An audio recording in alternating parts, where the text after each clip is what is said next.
پچھلے پروگرام میں آپ کو بتایا تھا کہ 3 طرح کے علوم کا سیکھنا ہر عاقل بالغ مسلمان مرد و عورت پر فرض ہے، اور جو چیز شریعت کی جانب سے فرض قرار دے دی جائے اس میں پھر ضرورت کا انتظار نہیں کرتے ہیں کہ ضرورت ہوگی تو فرض پورا کریں گے ورنہ نہیں، بلکہ فرض کا تو ارتکاب کرنا ہے۔ اگر کسی چیز کا کرنا فرض ہے تو کرنا ہوگا، کسی چیز سے بچنا فرض ہے تو اس سے بچنا ہی ہوگا۔ اس میں یہ نہیں ہے کہ اگر مجھے ضرورت ہوگی تو چلو میں اس فرض کو پورا کر لوں، اور ضرورت نہ ہو تو اس فرض کو چھوڑ دوں۔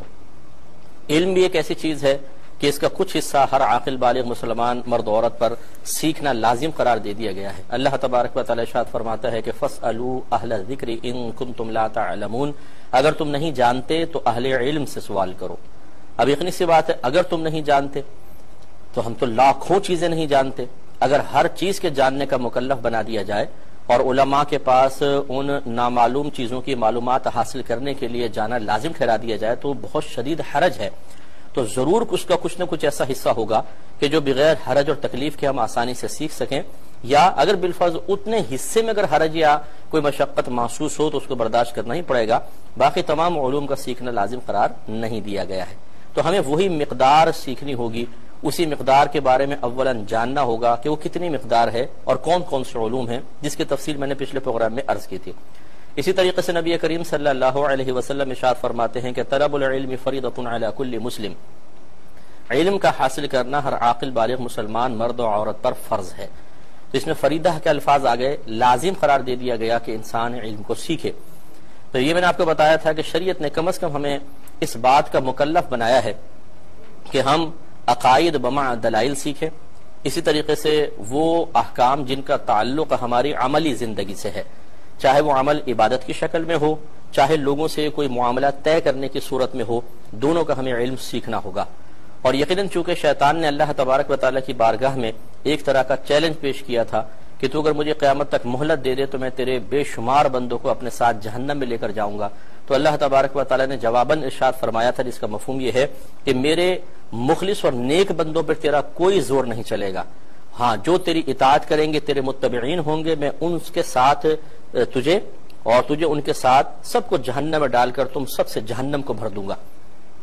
تو لہٰذا معلوم یہ ہوا کہ شیطان مختلف طریقوں سے ہم سے ایسے کام کروائے گا جو اللہ تبارک و تعالی کی نافرمانی والے ہوں گے، اور ان کی بنیاد پر بہت سارے لوگ جہنم میں جائیں گے۔ انہی کاموں کا نام گناہ ہوتا ہے۔ تو پھر ضروری ہوا کہ گناہوں کی معرفت حاصل کی جائے، تاکہ شیطان ایسا نہ ہو جیسے لڈو کے اندر زہر ڈال کر کسی کو دے دیا جائے، تو لڈو میں خوشبو بھی ہے، مزہ بھی ہے، ذائقہ بھی ہے، میوے بھی ہیں، سب کچھ ہے، لیکن جب وہ زہر ہمارے اندر پہنچتا ہے تو وہ تباہ و برباد کر دیتا ہے اور انسان دم توڑ دیتا ہے۔ اسی طرح گناہوں کے لڈو شیطان نے تیار کیے ہوئے ہیں، اور وہ مختلف لڈو مختلف لوگوں کو مختلف مقامات پر مختلف اوقات میں مختلف انداز سے پیش کرتا ہے، اور ہم خوب پیٹ بھر کے ان لڈوؤں کو کھا رہے ہیں، لیکن جب ان کا زہر رگوں میں سرایت کر جائے گا اور پھر ہم ہلاکت کے قریب ہوں گے تو پھر بہت زیادہ پچھتاوا ہوگا۔ اس لیے تیسرا پھر گناہوں کی معرفت ہوتی ہے کہ انسان گناہوں کی معرفت حاصل کرے۔ اب سوال یہ پیدا ہوتا ہے کہ ہم کہاں سے ان کو حاصل کریں؟ مختلف مقامات پر فرض علوم کورسز بھی ہو رہے ہیں، اور مختلف کتب کے اندر بھی یہ مسائل بکھرے ہوئے ہوتے ہیں، بہت ساری جگہوں پہ ان کو سمیٹا بھی گیا ہے، لیکن ان میں بھی بغیر استاد کے کبھی بھی آپ علم نہیں سیکھ سکتے۔ اسی لیے اللہ تبارک و تعالیٰ نے یہ ارشاد فرمایا اور اس میں اشارہ کر دیا، اسی لیے سے مراد کہ اس میں اللہ تعالیٰ نے واضح بیان فرما دیا کہ فَاسْأَلُوا أَهْلَ الذِّكْرِ إِن كُنتُمْ لَا تَعْلَمُونَ، اگر تم نہیں جانتے تو اہل علم سے پوچھو۔ حالانکہ قرآن میں سب موجود ہے، حدیث میں سب کچھ موجود ہے، اللہ تعالیٰ جانتا ہے کہ قیامت تک مختلف زبانوں میں بے شمار کتابیں لکھی جاتی رہیں گی، اللہ کے علم میں ہے، اس کے باوجود وہ فرما رہا ہے کہ اہل علم سے یعنی استادوں کے پاس جاؤ اور ان سے علم سیکھو۔ اس کے بارے میں تھوڑا سا کلام کروں گا، لیکن کالر ساتھ ہیں۔ السلام علیکم۔ تو آپ کی خدمت میں گزارش کر رہے تھے کہ یہ ہمیشہ یاد رکھیے گا کہ کتابوں میں بہت کچھ لکھا ہوتا ہے، بظاہر آپ کو بڑا آسان سا محسوس ہوتا ہے، اور خصوصاً یہ سوشل میڈیا پر جو سو کالڈ مفتی بیٹھے ہوئے ہیں اور جو دین کا پورا ٹھیکہ ہاتھ میں لے کر بیٹھے ہوئے ہیں کہ ہم دین کو کا دفاع کر رہے ہیں، ہم مسلکوں کا دفاع کر رہے ہیں، اور واقعی وہ صاحب علم نہ ہو۔ ہر ایک ایسا نہیں بیٹھا ہوا، بہت سے صاحب علم بھی ہیں، سلجھے ہوئے لوگ بھی ہیں، دین کی اچھی خدمت بھی کر رہے ہیں، ترویج و ترقی کا سبب بھی بن رہے ہیں، لیکن میری گزارش ان لوگوں سے ہے جنہوں نے دین کی الف بے بھی نہیں سیکھی، اس کتاب سے پڑھا، اس کتاب سے تھوڑا سا پڑھا، یہاں سے مواد لیا، وہاں سے مواد لیا، اور قوم کے سپہ سالار بن کر ایک مخصوص مکتب فکر کے نمائندے بن کر وہ بیٹھ گئے ہیں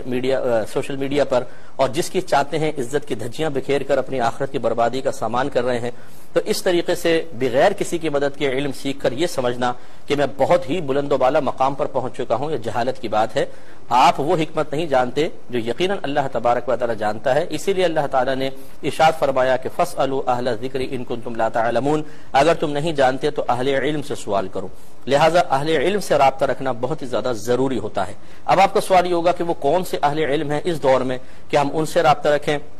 اس میں بھی ایک بہت بڑی تفصیل ہے۔ ایک کا نام لیتے ہیں، دوسرا ناراض ہو جاتا ہے کہ جی میرا نام کیوں نہیں لیا۔ ایک کا ذکر کرتے ہیں تو دوسرے کو تھوڑا حسد پیدا ہوتا ہے کہ یہ شاید آپ کے اپنے ہوں گے اسی لیے آپ نے نام لیا۔ اس لیے میں مختلف کتابوں کا نام لیتے ہوئے کسی خاص فرد کا یا مخصوص افراد کا نام لیتے ہوئے گھبراتا ہوں کہ اس سے بہت زیادہ پھر ہمیں مسائل کا سامنا کرنا پڑتا ہے، کیونکہ ہمارے ہاں وسعت ظرفی نہیں ہے، ہمارے ذہن بہت چھوٹے ہو چکے ہیں، ون مین شو بننے کی بہت زیادہ عادت ہو گئی ہے، ہر کام کا کریڈٹ خود لے جانے کی اتنی عادت پڑ چکی ہے کہ دوسرا کتنا ہی اچھا کام کرے ہم کہتے ہیں تو چھولے بیچ رہا ہے، اور ہم چاہے کتنا ہی معمولی کام کریں ہماری واہ واہ ہونی چاہیے۔ ایسی صورتحال میں پھر محتاط مسئلہ یہی ہے کہ ایک طالب علم کی حیثیت سے جو کچھ میں نے اپنے بزرگوں سے سیکھا ہے، جو کچھ میں نے کتابوں سے پڑھا ہے اور جو نتائج اخذ کیے ہیں،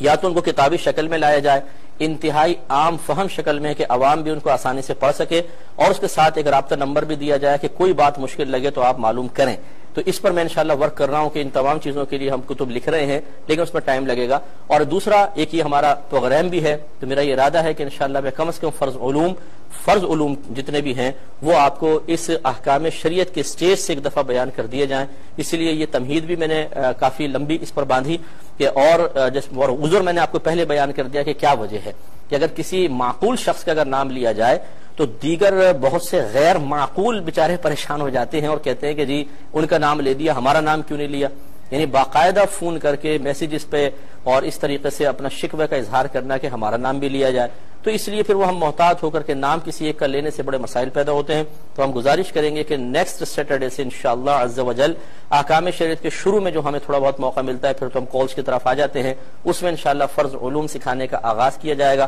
آپ سے میری گزارش ہے کہ خود بھی ریگولر اس پروگرام کو دیکھیں اور جتنے لوگوں تک یہ پیغام آپ پہنچا سکتے ہیں پہنچا کر انہیں بھی دیکھنے کی طرف مائل کریں۔